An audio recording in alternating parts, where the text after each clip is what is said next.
వందనాలన్నయ్య. నా పేరు రమణి. నేను కర్నూలులో ఉంటాను. నా వయసు 27. మత్తయి సువార్త 19:27 పేతురు, ఇదిగో మేము సమస్తమును విడిచిపెట్టి నిన్ను వెంబడించితిమి గనుక మాకేమి దొరుకునని ఆయన అడుగుగా, మత్తయి సువార్త 19:28 యేసు వారితో ఇట్లనెను, ప్రపంచ పునరుజ్జన్మమందు లేక పునఃస్థితి స్థాపనందు మనుష్య కుమారుడు తన మహిమగల సింహాసనం మీద ఆసీనుడై ఉండినప్పుడు నన్ను వెంబడించిన మీరును 12 సింహాసనముల మీద ఆసీనులై ఇశ్రాయేలీల గోత్రముల వారికి తీర్పు తీర్చుదురు అని యేసుక్రీస్తుల వారు అన్నారు కదా. ప్రపంచ పునరుజ్జన్మ అంటే క్రీస్తు రెండవ రాకడలోనా అనే ఇది మాకు అర్థం కాలేదు, దీని గురించి వివరించండి అని ప్రేమతో కోరుతున్నారు.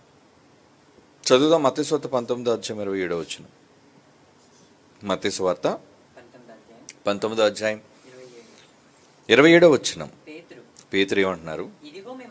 ఇదిగో మేము అన్నిటినీ విడిచిపెట్టి నిన్ను వెంబడిస్తున్నాం కనుక దీనివల్ల మాకు ప్రయోజనం ఏంటి, మాకు దక్కే ఘనత ఏంటి, గొప్ప ఏంటి అని యేసుప్రభు వారిని అడిగినప్పుడు యేసు ఏమని వారికి సమాధానం ఇస్తున్నారండి? ప్రపంచ పునర్జననమందు. ఇక్కడ ప్రపంచ అనేది ఎలా ఉంది? బ్రాకెట్లో ఉంది చూడండి. ప్రపంచ పునర్జన్మమందు అని అంటే అది బైబిల్లో ఉన్నదా? లేనిదైతేనే బ్రాకెట్లో పెడతారు. బైబిల్లో ఉన్నది బ్రాకెట్లో పెట్టవలసిన అవసరం లేదు. యేసువార్త ఏమన్నాడు? పునర్జన్మమందు, పునర్జననమందు, తర్వాత పునఃస్థితి స్థాపనయందు. అది ఎక్కడుంది? ఫుట్ నోట్లో ఉంది. ఏమండి? పునఃస్థితి స్థాపనయందు అంటే పూర్వపు స్థితి మరలా స్థాపించబడినప్పుడు. మనుష్య కుమారుడు తన మహిమగల సింహాసనం మీద ఆసీనుడై ఉండినప్పుడు అంటున్నాడు. అంటే మనుష్య కుమారుడు సింహాసనం మీద ఎప్పుడు ఆసీనుడయ్యాడు? ఎప్పుడు ఆసీనుడైనట్లుగా బైబిల్ మనకి చెప్పింది? ఎప్పుడైతే ఆయన శిలువ మరణాన్ని పొందారో, ఆయన సమాధిని 3వ దినాన్ని గెలిచి తండ్రి యొద్దకు చేరారో అప్పుడు ఆయనకి సింహాసనం ఇవ్వబడింది.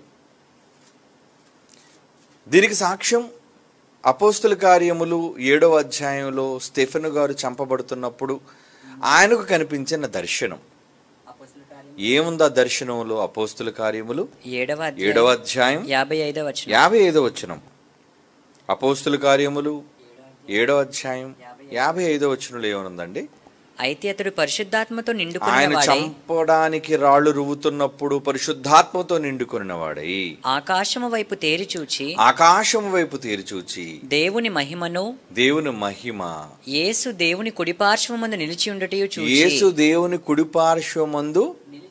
నిలిచి ఉండుట చూచి అంటే కుడిపార్శ్వమున నిలుచున్నాడు అంటే కుడి పక్కకి వెళ్ళాడు అని ఇక్కడ మనకు కనబడుతుంది. ఏమండి? మరి ఆసీనుడయ్యాడా? ఆయన సింహాసనం మీద ఆసీనుడా అంటే అధికారం ఇవ్వబడింది అని అర్థం.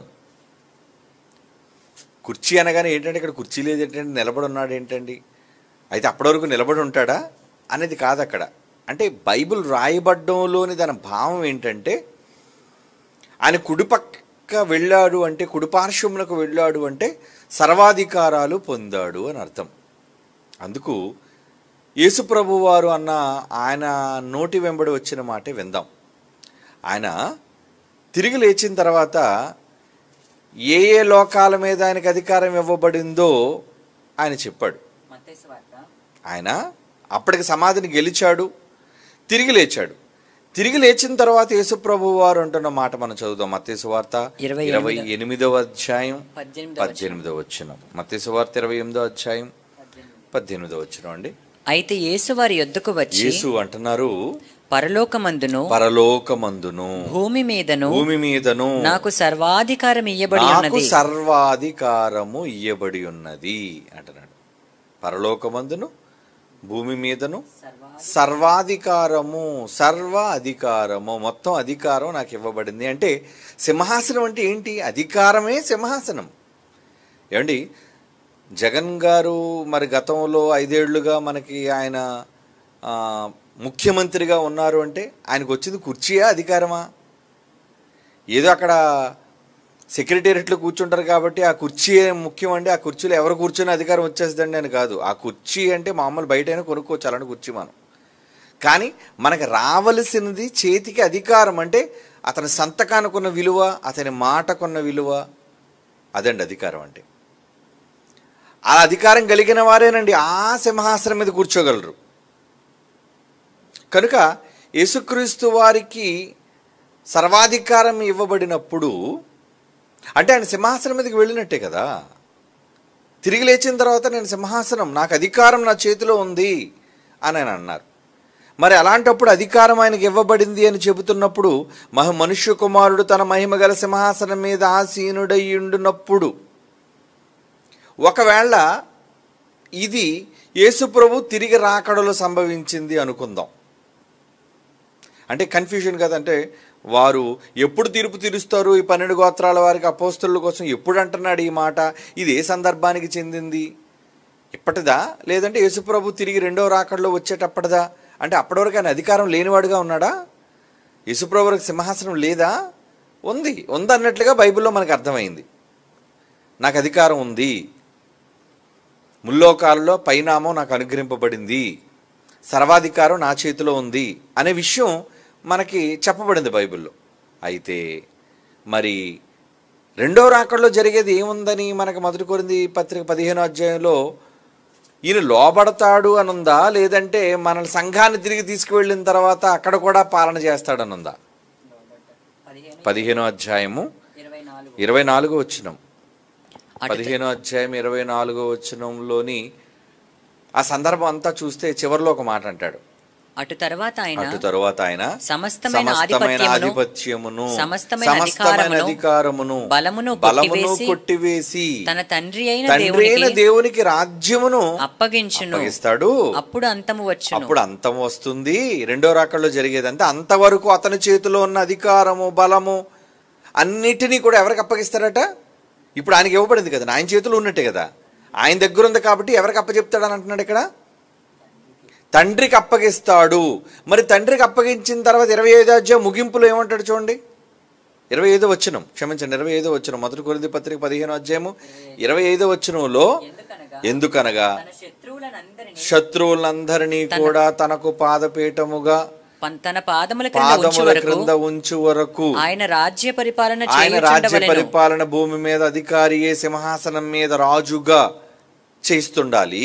దేవుడు సమస్తమును దేవుడు లోపరిచినప్పుడు క్రీస్తు పాదముల క్రింద లోపరిచి ఉంచాడు. ఆయన సమస్తమును లోపరచబడి ఉన్నదని చెప్పినప్పుడు ఆయనకు సమస్తమును లోపరిచిన వాడు తండ్రి తప్ప సమస్తమును లోపరచబడి ఉన్నదని సంగతి విషయమే, క్లియరే కదా. అంటే అన్ని తండ్రి తప్ప మిగతా అన్ని అధికారాలు కూడా ఎవరికి అప్పగించేశారండి?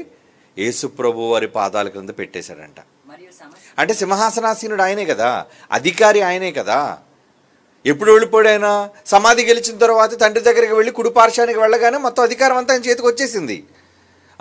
కానీ ముగింపులో ఏం జరుగుతుంది? ఆయన వచ్చి సంఘాన్ని, అధికారాన్ని, అన్నిటినీ, సమస్తాన్ని కొట్టివేసి తండ్రి అయిన దేవునికి రాజ్యం ఇచ్చేసి ఆయన ఏం చేస్తారట? అది ఇప్పుడు మనం చదువుతున్న మాటలోని చివరి మాట చదవండి, 25వ వచనం చివరి మాట, సమస్తమును లోపరిచిన తండ్రికి తానే లోబడును అనే పదం ఉంటుంది చూడండి, 28వ వచనం, 28వ వచనం. మరియు సమస్తమును ఆయనకు లోపరచబడినప్పుడు దేవుడే సర్వములో సర్వమగు నిమిత్తము కుమారుడు తన తండ్రి అయిన దేవునికి సమస్తమును లోపరిచిన తండ్రికి తానే లోబడును. అంటే లోబడిపోతాడంటే మళ్ళీ అధికారం ఆయనకి ఇచ్చేస్తే సింహాసనం దిగిపోయి, నాన్న నువ్వే పాలించయ్యా, నువ్వే అధికారిగా ఉండు నాన్న అని చెప్పి, నేను కూడా మిగతా తమ్ముళ్ళతో పాటు నేను కొడుగ్గా నీతో ఉండిపోతాను, నేను వీళ్ళెవరిని పాలించడం నాకు ఇష్టం లేదు. ఎందుకంటే వాళ్ళ మీద పాలన ఏంటి, తమ్ముళ్ళ మీద పాలన ఏంటి? తండ్రి పాలిస్తే బాగుంటుంది కానీ తమ్ముళ్ళందరినీ అన్న పాలించడం ఏంటండి? కనుక పరలోకానికి వెళ్ళిన తర్వాత అందరూ సింహాసనాసీనులు. ఎందుకంటే నేను ఎలాగైతే సింహాసనం మీద కూర్చుంటానో నా తమ్ముళ్ళకు కూడా అదే సింహాసనాన్ని దేవుడు ఇస్తాడు అనే మాట కూడా ఆయన చెప్పాడు. కాబట్టి రెండో రాకడలో ఈయన పాలనే ఉండదు. ఉన్న ప్రభుత్వాన్ని, ఉన్న అధికారాన్ని కొట్టివేసి సంఘాన్ని తండ్రికి అప్పగించేసి ఈయనే తండ్రికి లోబడిపోతాడు. కనుక మరి ఇప్పుడు 12 మంది పాలించడం ఏంటి, గొడవ ఏంటి అంటే ఇది ఎప్పుడు అనుకుంటున్నారు? యేసు ప్రభు తిరిగి లేచిన తరువాత 12 మందికి సింహాసనాలు ఇవ్వబడతాయి అన్నది, వాళ్ళు తీర్పు తీర్చటం అన్నది సువార్త వాళ్ళకి ప్రకటించటం. 12 మంది ఎవరికి ప్రకటించారు?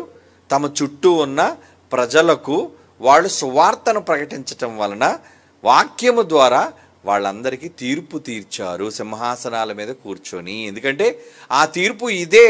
ఏంటా తీర్పు?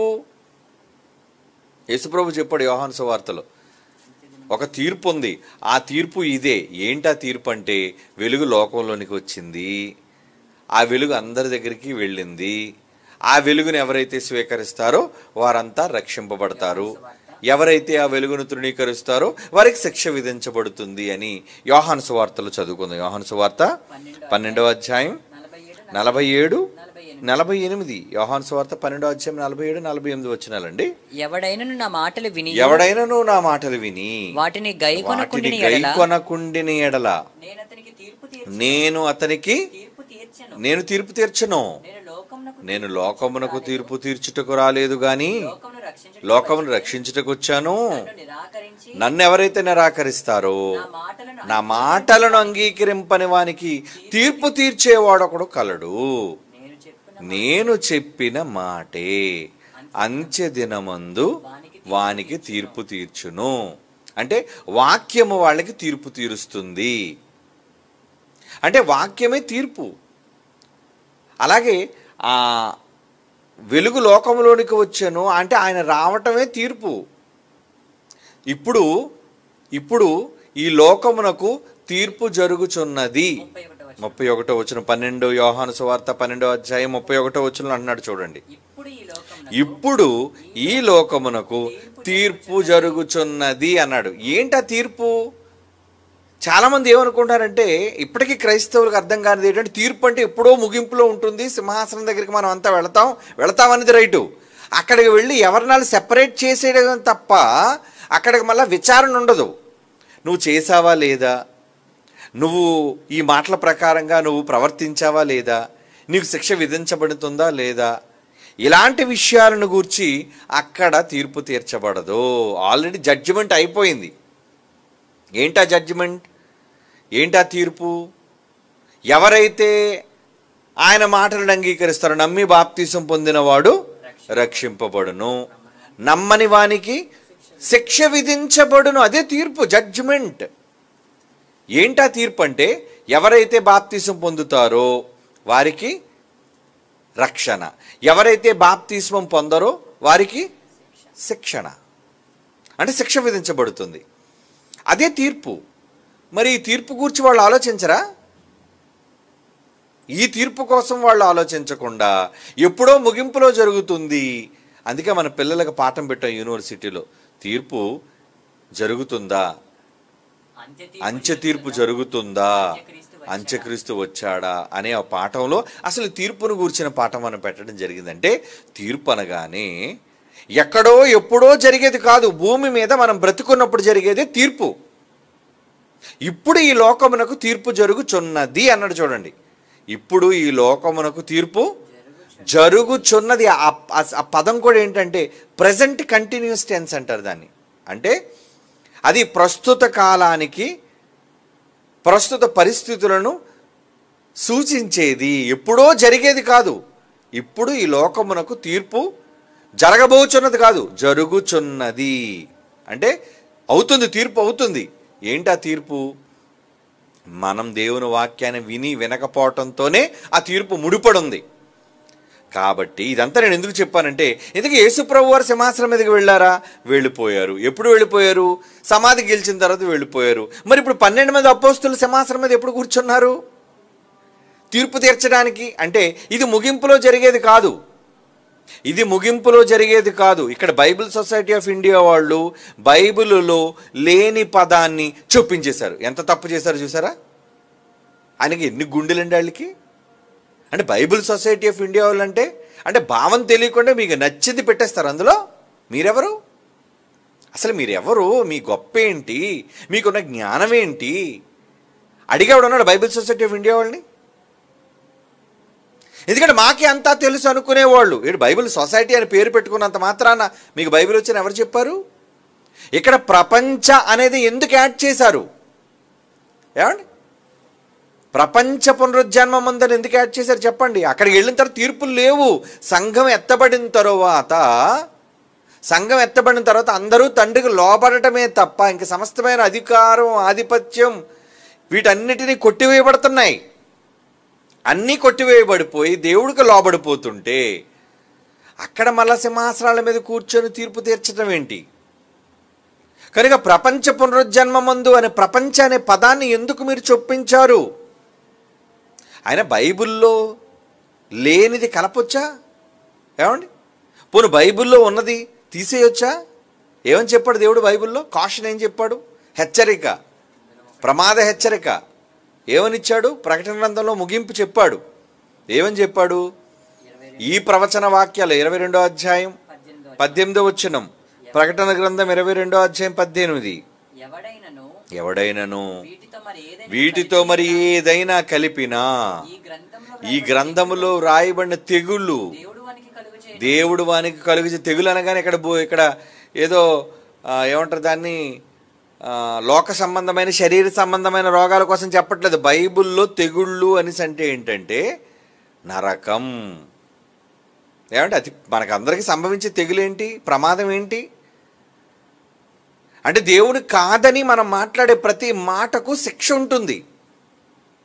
అదే తెగులు. ఈ గ్రంథంలో రాయబడిన వాటిని అన్నింటినీ శిక్ష రూపంలో ఆయన వాళ్ళకి అమలు చేస్తాను అంటున్నాడు. అందుకే ఎవరికట అది, ఎవరికి ఇస్తాడట అది? ఎవడైనా, అది బైబిల్ సొసైటీ ఆఫ్ ఇండియా వాడైనా వీటితో ఏదైనా కలిపిన ఎడల, ప్రపంచాన్ని బ్రాకెట్లు ఎందుకు పెట్టావు?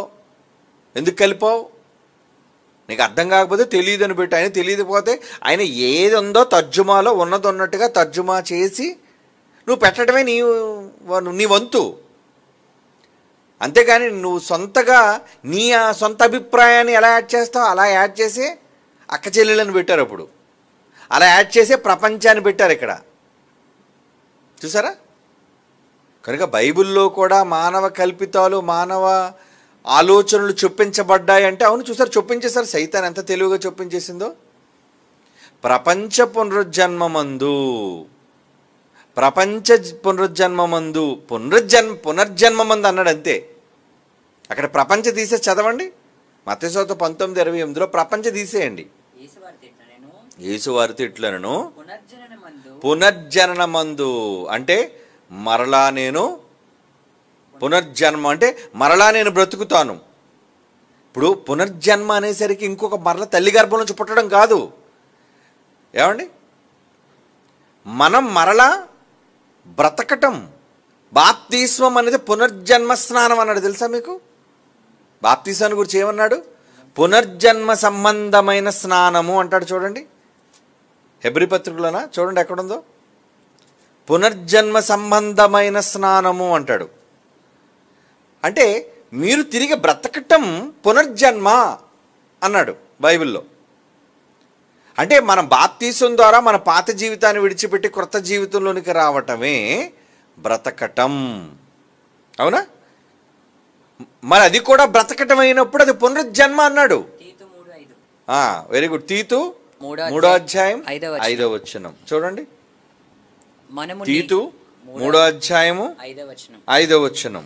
మనము నీతిని అనుసరించి చేసిన క్రియల మూలముగా కాక తన కనికరము చొప్పుననే పునర్జన్మ సంబంధమైన స్నానము అన్నాడు. చూడండి, స్నానం అంటే మళ్ళా ఏదో బళ్ళు నీళ్ళు వంపుకోవడం కాదు.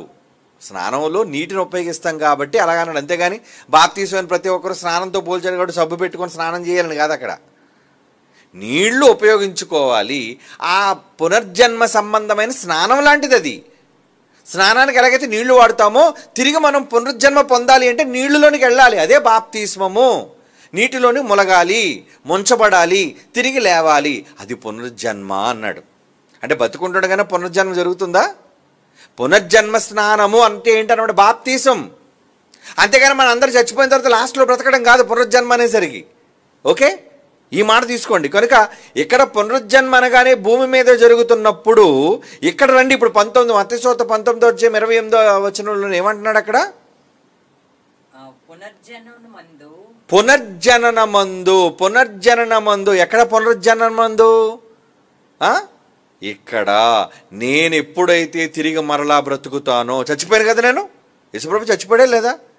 చనిపోయాడు. చనిపోయిన తర్వాత ఏమయ్యాడు ఆయన? తిరిగి లేచాడు. నేను తిరిగి లేచానంటే మరలా నేను పునర్జన్మ పొందాను, నేను పునర్జన్మించాను, మరలా పుట్టాను, మరలా బ్రతికాను. కనుక పునర్జన్మ మందు మనుష్య కుమారుడు తన మహిమ గల సింహాసనం మీద ఎప్పుడు పునరుజ్జన్మ జరుగుతుంది మనుష్య కుమారుడికి? అంటే యేసుప్రభు రెండో రాకడ వచ్చిన తర్వాత మనుష్య కుమారుడు పునరుజ్జన్మ లేదా? చూసారా? ఒకవేళ ఇది కానీ మనం ముగింపుకే ముడిపెడితే, అంత్యకాలానికి ముడిపడితే, రెండో రాకడికి ముడిపడితే, అంటే యేసుప్రభు తిరిగి రెండోసారి వచ్చినంత వరకు ఆయనకు పునరుజ్జన్మ లేదనమాట.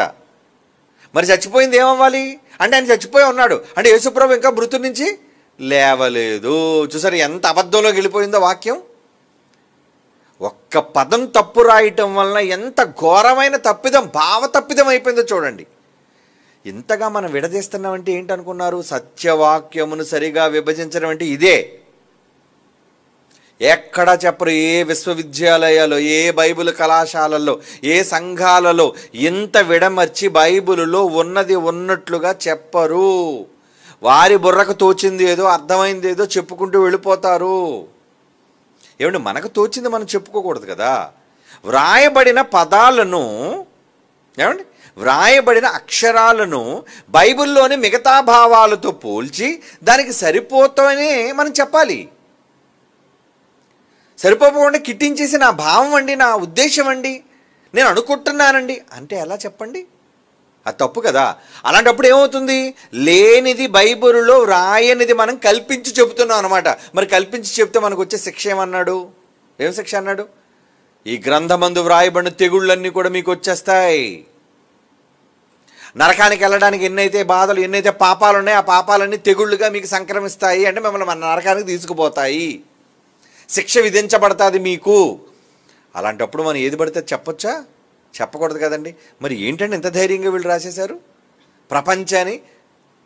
అంటే ఎక్కడ ఇది తప్పు పట్టేస్తారంటే వాళ్ళు కూడా ఎందుకు అలా రాయించారంటే చూడండి, బైబిల్ని సరిచేద్దాము అనే ఒక తప్పుడు ఉద్దేశంతో ఇది మాట చొప్పించేశారు. ఎందుకు చొప్పించారంటారా? ఏమంటే యేసుప్రభు తిరిగి లేచిన తర్వాత సింహాసనాల మీద ఎక్కడ కూర్చోలేదు కదా, అపోస్తలులందరూ చచ్చిపోయారు, హతసాక్షులు అయిపోయారు. బాగా వినండి, వీళ్ళు సింహాసనం అనగానే లోక సంబంధమైన కిరీటము, సింహాసనము వీళ్ళకి అదే అర్థమైంది. కనుక యేసుప్రభు తదనంతరం పౌలు చచ్చిపోయాడు, పేతురు చచ్చిపోయాడు, అపోస్తులు చచ్చిపోయారు, అందరూ హతసాక్షులు అయిపోయారు. ఎవ్వరూ సింహాసనం మీద కూర్చున్న దాఖలాలు మనకు లేవు. కనుక చరిత్రలో కనబట్టలేదు. కాబట్టి మరి బైబిల్లో యేసుప్రభు మాట చెప్పేశాడు, ఇది ఎవరైనా భవిష్యత్తులో తప్పు పట్టేస్తారు, జరిగిపోయింది కదా, ఎక్కడ సింహాసనం మీద కూర్చోలేదు కదా అని ఏం చేద్దాం? ఓహో అయితే ఇది ఇప్పుడు కాదులే, ముగింపులో అనుకొని ప్రపంచ అనే పదాన్ని చూడండి బ్రాకెట్లో పెట్టారు. మీ బైబిల్లో బ్రాకెట్లో ఉందా? అందరి బైబిల్లో ఉందా బ్రాకెట్లో? అందరి బైబిల్లో ఉందండి బ్రాకెట్లో. ఇది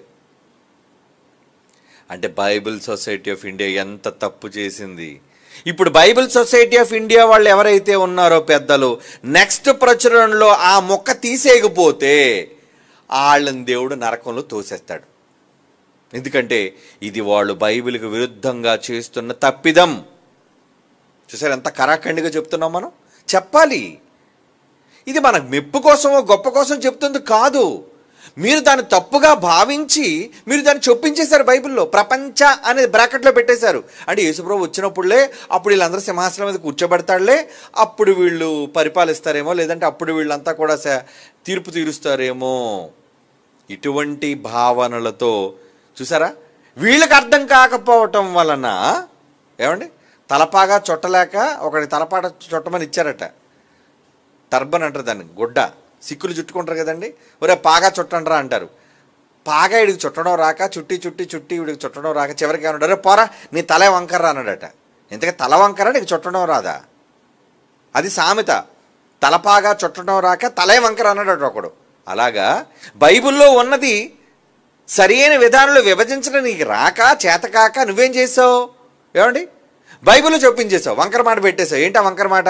ప్రపంచ పునరుజ్జన్మ మందు. నువ్వు అనుకున్నట్టుగా ప్రపంచ పునరుజ్జన్మ మందు ఏం జరుగుతుంది? ఎక్కడ సింహాసనాలు, ఎక్కడ తీర్పులు? ఏమండి, అంతా లోబడిపోద్ది. ఉన్న అధికారాలన్నీ కొట్టివేసి తండ్రికి యేసుప్రభువే లోబడిపోతాడు. ఇంకా ఆయన పాలన లేదు. ఒకవేళ నువ్వు అనుకున్నట్టు అప్పుడే పాలన గురించి చెప్పుతున్నది అనుకుంటే, పునర్జన్మ యేసుప్రభుకి ఎప్పుడు సంభవించింది? ఇక్కడ ఎవరు పునర్జన్మ కోసం చెప్తున్నాడు? మత్తయి సువార్త 19వ అధ్యాయం చదవండి, 28వ వచనంలో యేసు అంటున్నాడు, పునర్జననమందు మనుష్య కుమారుడు. అంటే పునర్జన్మ ఎవరి కోసం చెప్తున్నాడు? మనుష్య కుమారుని పునర్జన్మమందు, మనుష్య కుమారుని పునరుజ్జన్మమందు తన మహిమ గల సింహాసనం మీద ఆసీనుడై ఉండునప్పుడు, ఆయన ఎప్పుడైతే కూర్చుంటాడో కుర్చీలో, అది పునరుజ్జన్మ జరిగిన తర్వాతే సింహాసనం మీదకి వెళ్ళాలి. అంటే యేసుప్రభు సింహాసనం మీదకి వెళ్ళాలి అంటే ఏం జరగాలి? పునర్జన్మ జరగాలని కదా అక్కడ. పునర్జన్మమందు మనుష్య కుమారుడు తన సింహాసనం మీద ఆసీనుడై ఉండునప్పుడు అనేది కదా సెంటెన్స్, భావం. అంటే మనుష్య కుమారుడు సింహాసనం మీదకి వెళ్ళాలి అంటే ముందు ఏం జరగాలి? పునర్జన్మ జరగాలి. మరి ఇప్పుడు యేసుప్రభు పునర్జన్మ ఎప్పుడు జరిగిపోయింది? ఎప్పుడు తిరిగి బతికాడు ఆయన? పునర్జన్మ అంటే బాప్తీసం ఎలాగైతే బ్రతకడమో యేసుప్రభు కూడా బ్రతికాడు. అది 2000 సంవత్సరాల క్రితమే ఆయన గొల్గొతా కొండ మీద సిలువ మ్రాను మీద తన ప్రాణాన్ని వదిలేశాడు. ఆయన తండ్రి నీ చేతికి నా ఆత్మను అప్పగిస్తున్నాను, తన ప్రాణం విడిచెను అని బైబిల్లో ఉంది. అప్పుడు విడిచిన ప్రాణం మరలా ఆదివారం ఉదయం ఆయన దేహంలోనికి ప్రవేశించి తిరిగి బ్రతికాడు. అది పునర్జన్మ. యేసుప్రభు తిరిగి బ్రతికాడు. మరి పునర్జన్మ పొందిన తర్వాత మనుష్య కుమారుడు తన మహిమగల సింహాసనం మీద ఆసీనుడవుతాడు. ఒకవేళ మరి మనుష్య కుమారుడు రెండో రాకడ వరకు సింహాసనం మీదకి వెళ్ళడు అనుకున్న వీళ్ళు అనుకున్న భావం బట్టి అయితే, అంటే అప్పటి వరకు మనుష్య కుమారుడు పునర్జన్మ జరగలేదు. చూసారా ఎంత వంకరగా మారిపోయిందో? వాళ్ళు చొప్పించిన ఒక తప్పుడు పదానికి ఎంత వ్యతిరేకమైన భావం వచ్చేసింది. సింహాసనం అంటే కుర్చీల మీద కూర్చొని తీర్పులు తీర్చటం రాజు అనుకుంటున్నావా? ఇప్పుడు మనం అంతా సింహాసనాల మీద లేమా? చెప్పండి, ఇప్పుడు మనం తీర్పు తీరుస్తున్నామా లేదా? అవును. ఇప్పుడు వాక్యము ద్వారా మనమంతా కూడా యేసుక్రీస్తు వారి యొక్క పాలనలో మనం వాక్యాన్ని ప్రకటిస్తూ తీర్పు తీరుస్తున్నాము. ఏంటా తీర్పు? నమ్మి బాప్తీసం పొందినవాడు రక్షింపబడతాడు, నమ్మని వానికి శిక్ష విధించబడుతుంది, నమ్మండి యేసు ప్రభుని, నేడే రక్షణ దినము, అనుకూల సమయము అని సువార్త ప్రకటిస్తున్నారే. ఏంటదంతా? అదే తీర్పు. ఇంతకు తీర్పు తీర్చేది ఏదని అందరం మనం చదువుకున్నాం. అంచెదినమందు వానికి తీర్పు తీర్చును. ఏంటది? నేను చెప్పిన మాటే, వాక్యమే. అంచెదినమందు అంటే వాని అంచెదినం. అంచెదినం అనగానే మళ్ళీ అంచెదినం కాదు. అంటే తీర్పు అప్పటి వరకు జరగదా? మరి ఒకవేళ అంచెదినం వరకు తీర్పు జరగదు అనుకుంటే, దొంగోడు నరకానికి ధనవంతుడు నరకానికి ఎందుకు వెళ్ళిపోయాడండి? ధనవంతుడు చనిపోయి పాతి పెట్టబడెను, అప్పుడు అతడు పాతాళములో బాధపడుచు. మరి తీర్పు జరిగిపోయింది అక్కడ. ఏమండి, దుష్టుడు మరణించగానే పాతాళమునకు ఒక్క క్షణములో దిగిపోదురు. మరి తప్పు చేయలేనప్పుడు, తీర్పు జరిగిందో లేదో నిర్ధారణ కానప్పుడు ఒక్క క్షణంలో ఎలాగండి పాతాళాన్ని పంపించేస్తారు దేవుడు అందరినీ? అంటే తీర్పు జరిగినంత వరకు ఎవరు పాతాళానికి వెళ్ళకూడదు, అంతే కదండి. మరి పాతాళానికి వెళ్ళిపోతున్నారు, మంటల్లో కాలిపోతున్నారు, శిక్షను అనుభవిస్తున్నారు. అంటే తీర్పు జరుగుతున్నట్టేనా? అవును. లోకమునకు తీర్పు జరుగుచున్నది అంటాడు. చూడండి, మళ్ళీ చదవండి ఆ మాట. యోహాను సువార్త 12వ అధ్యాయం 31. యోహాను సువార్త 12వ అధ్యాయం 31. ఇప్పుడు అంటున్నాడు చూడండి. అప్పుడే తీర్పు ఎప్పుడు జరుగుతుంది? ముగింపులో కాదు, ఇప్పుడు ఈ లోకమునకు తీర్పు జరుగుచున్నది అన్నాడు. అంటే తీర్పు అప్పటి నుంచే ప్రారంభం అయిపోయిందా? నా మాటే తీర్పు. నా మాట వింటే వాళ్ళకి తీర్పు. కనుక ఇప్పుడు అపోస్తలులు యేసు తదనంతరం ఏం చేశారు? క్రీస్తు సామ్రాజ్య వ్యాప్తిని చేస్తూ సువార్త వ్యాప్తి కోసం వాళ్ళు అపోస్తలులు ముందుకు వెళ్ళారు. అవునా కదా? అపోస్తలులందరూ సువార్త ప్రకటించారా? అపోస్తలులందరూ దేవుని సువార్తను ప్రకటించుకుంటూ వెళ్ళారు.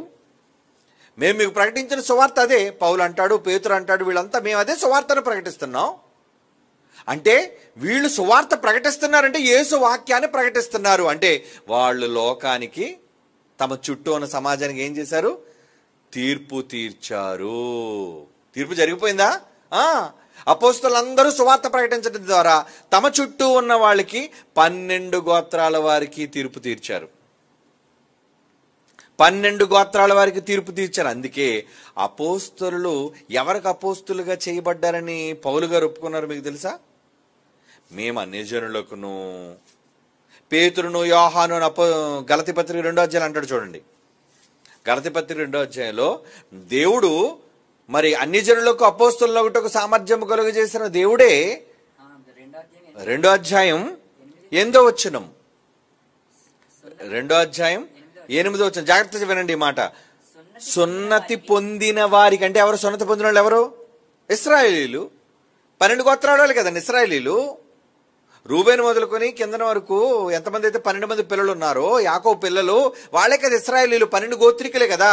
కనుక ఇక్కడ అంటున్నాడు సున్నతి పొందిన వాళ్ళకే సున్నతి. ఇశ్రాయేలీలకు మాత్రమే సున్నతి, 12 గోత్రాల వరకు సున్నతి, వేరెవరికి సున్నతి లేదు. కనుక సున్నతి పొందిన వారికి అపోస్తలుడొకటకు పేతురునకు సామర్థ్యము కలుగు చేసిన దేవుడు. పేతురు ఎవరు? అపోస్తలుడు కదా. అంటే వాళ్ళకి సువార్త ప్రకటించడానికి సామర్థ్యము దేవుడు కలుగు చేసిన వాడే ఇశ్రాయేలీయులు కాని వారికి, సున్నతి లేని వారికి, అన్ని జనులు అయిన వారికి అపోస్తలుడుగా వాక్యం చెప్పడానికి, సువార్త ప్రకటించడానికి నాకును సామర్థ్యము కలుగజేసనని వారు గ్రహించినప్పుడు స్తంభములుగా ఎంచబడిన యాకోబు అపోస్తలుడే, పేతురు అపోస్తలుడే, యోహాను అపోస్తలుడే అనువారు నాకు అనుగ్రహింపబడిన దేవుని కృపను కనుగొని మేము అన్యజనులకు, జాగ్రత్తగా ఉండండి ఈ మాట, మేము అన్యజనులకు తాము అపోస్తలులు 12 మంది ఎవరికట? సున్నతి పొందిన వారికి అపోస్తలులుగా ఉండవలనని చెప్పి తమతో పాటు పాలువారు మగుటకు సూచనగా షేక్ హ్యాండ్ నాకు బర్నబాకి ఇచ్చారు, కుడి చేతిని ఇచ్చారు అంటున్నాడు. అంటే అపోస్తలులందరూ ఎవరికి సువార్త ప్రకటించాలి? ఎవరికి సువార్త ప్రకటించాలి? అక్కడ అగ్రిమెంట్ జరిగింది ఇద్దరి మధ్య. బాబు మీరు కేవలం ఇశ్రాయేలీయులకు సున్నతి పొందిన వాళ్ళకి చెప్పండి, అపోస్తలు 12 మంది, మీరు వాళ్ళకే వాక్యం చెప్పండి. నేను బర్నబా మిగిలిన వాళ్ళందరికీ అన్యుల జనులకు చెప్పుకుంటా వాక్యం. ఏమండి? అంటే 12 మంది అపోస్తలు ఏమండి వాళ్ళకి ఎవరి కోసం బాధ్యత ఇవ్వబడింది? ఎవరికి తీర్పు తీర్చడానికి అధికారం ఇవ్వబడింది? ఇశ్రాయేలీలైన వారికి తీర్పు తీర్చడానికి. అదే 12 గోత్రముల వారికి తీర్పు తీర్చుటకు మీరు 12 సింహాసనాల మీద కూర్చుంటారు అన్నాడండి. అది రూపకాలంకారంగా చెప్పింది. ఇది అర్థం కాక వీళ్ళు కుర్చీల మీద కూర్చుంటారు. ఎప్పుడు కూర్చుంటారు? ఓహో చచ్చిపోయిన తర్వాత యేసుప్రభు వచ్చిన తర్వాత కదా అని అనుకొని ఇది పునర్జన్మ అనగానే ప్రపంచ పునర్జన్మ అని కల్పిస్తారు. అంటే ఎంత సబ్జెక్టు తెలియక బైబిల్ని ఎలా అపార్థం చేసేసారు చూసారండి వీళ్ళు. బైబిల్లో ఉన్నది కలపకూడదని తెలిసిన వీళ్ళే కలిపేశారు, బైబిల్లో కలిపేశారు. ఇంకెన్ని తీస్తారో మనకు తెలియదండి. ఇప్పుడు ఇది కనబడింది కాబట్టి మనకు తెలుసు, తీసేసారంటే మనకు తెలియదు. ఇప్పుడు 100 కలిపింది మనకు కనబడుతుంది కాబట్టి ఇది కలిపారు అని మనం చెప్పగలుగుతున్నాం. తీసేసినవి మనకు తెలియదు, ఎందుకంటే మనం ముద్రించిందే కదా, మన అక్షరాల రూపంలో ముద్రించబడిందే కదా మనం చదువుతున్నాము. బైబిల్ సొసైటీ ఆఫ్ ఇండియా వాళ్ళు చాలా పెద్ద తప్పు చేశారు. అది వాళ్ళకి శిక్ష. భావం తెలియకుండా వాళ్ళు ఆ విధంగా ఎవరైతే అధికారంలో ఇప్పుడు ప్రస్తుతం ఉన్నారో తర్వాత ముద్రణలో ప్రచురణలో ఈ ప్రపంచ అనే దాన్ని డిలీట్ చేయాలి, తీసేయాలి, లేకపోతే ప్రమాదం వాళ్ళకి. ఎందుకంటే బైబిల్లో కాని మాట లేనిది చెప్పించారు, భావం అర్థం కాక. నిజానికి బైబిల్లో యేసుప్రభు చెప్పింది రైటే. పునర్జన్మ మందు మనుష్య కుమారుడు అంటే చచ్చిపోయి తిరిగి లేచిన తర్వాత మనుష్య కుమారుడు సింహాసనం మీద అక్కడ కూర్చుంటే మీ 12 మంది అపోస్తలులు కూడా సింహాసనాల మీద కూర్చొని ఇశ్రాయేలు 12 గోత్రాల వారికి తీర్పు తీరుస్తారు. ఏంటది? వాక్యం ప్రకటించడం. మీరు వెళ్ళి వాక్యం చెప్పండి, విన్నవాడు మారుతాడు, విననివాడు శిక్ష పొందుతాడు. అదే తీర్పు. నా మాటే వాళ్ళకి తీర్పు. అది సింహాసనం, మీరు అధికారం. మీరు అన్ని జనుల మీద మా పౌలుకి ఎలాగైతే అధికారం ఇవ్వబడిందో అపోస్తలులుగా ఇశ్రాయేలీయుల మీద ఎవరికి అధికారం ఇవ్వబడిందండి? 12 మందికి. ఇంత చక్కగా బైబిల్ సమాధానం చెబుతున్నప్పుడు ఎంత తప్పు చేశారో చూసారండి వీళ్ళు. కాబట్టి ఇప్పుడు చదవండి చివరిగా మత్తయి సువార్త 19:28 యేసు వారితో ఇట్లనెను, పునర్జననమందు నేను మరలా పుడతానే, నేను మరలా బ్రతుకుతానే, మనుష్య కుమారుడు తన మహిమ గల సింహాసనం, నేను సింహాసనం మీదకి వెళ్ళిపోతున్నాను, ఎప్పుడైతే నేను కూర్చుంటానో నన్ను వెంబడించిన మీరును, నన్ను నమ్మారు కదా, నా వెనక తిరిగారు కదా, మీ 12 మంది కూడా 12 సింహాసనాసీనులై 12 గోత్రముల వారికి తీర్పు తీర్చుదురు. ఏంటా తీర్పు? ఆయన మాటలు ప్రకటించడమే వారికి తీర్చే తీర్పు. ఇదండి ఆ మాటలో ఉన్న భావం.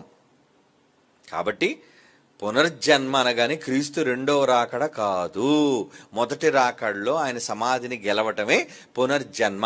ఆయన రెండో రాకడలో మరలా పునర్జన్మ ఏంటి? పరలోకంలోనే యేసు ప్రభు భూమి మీదకి వస్తాడు కానీ మరలా పునర్జన్మ ఏంటి? ఎక్కడ పుడతాడు? మరలా ఎవరి ద్వారా పుడతాడు? ఆయన ఆల్రెడీ కన్యక ద్వారా ఒకసారి పుట్టేశాడుగా, మరలా పుట్టడానికి ఆయన ఏం చచ్చిపోయాడా? చనిపోయిన వాడు బ్రతకడానికి కదా పునర్జన్మ అనే పదం వాడతారు. తిరిగి పుట్టాడు, తిరిగి బ్రతికాడు అని. రెండోసారి మరలా జన్మించాడు. పునర్జన్మ అంటే తిరిగి జన్మించటం, అది మరొక జీవితాన్ని పొందటం. అది ఆల్రెడీ మొదటి శతాబ్దంలో యేసుప్రభు వరకు జరిగిపోయింది.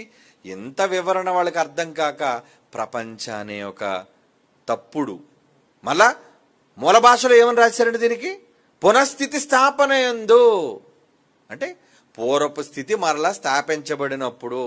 ఆ మాటలో తప్పేం లేదండి, ప్రపంచానే తప్పు. ఏమండి, పూర్వపు స్థితి మరలా వచ్చినప్పుడు, నేను ఎలాగైతే ఒకప్పుడు బ్రతుకున్నానో, చచ్చిపోయిన ఇదిగో మృతుడనైతిని, ఇదిగో మరలా నేను జీవించుచున్నాను అన్నాడు కదా. మృతుడనైతిని, నన్ను చంపేశారు కానీ నేను బ్రతికాను నేను. ఇది దాని అర్థం.